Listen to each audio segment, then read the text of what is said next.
chiudo con un pensiero per il 1° maggio. Questa si dice la festa dei lavoratori, io vorrei che fosse la festa soprattutto delle lavoratrici, per questo non lo si dice mai.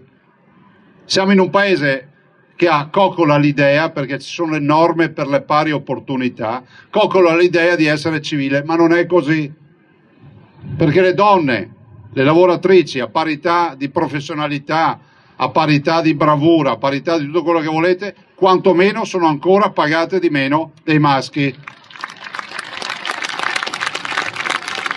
Allora, è inutile che celebriamo il 1° maggio per fare ogni anno, vedere le solite polemiche che vediamo sui giornali, che cominciano 3 giorni prima e finiscono 2 giorni dopo. Parliamo del ruolo della donna nel mercato del lavoro, parliamo del fatto che deve essere garantita la competitività e la parità di genere.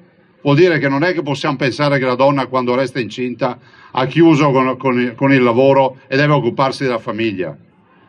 Questi sono tutti i temi che dobbiamo affrontare. Allora facciamo in modo che si parli sempre di più non della festa dei lavoratori, con tutto rispetto per i maschietti, ma della festa delle lavoratrici. Grazie e buon 1° maggio a tutti.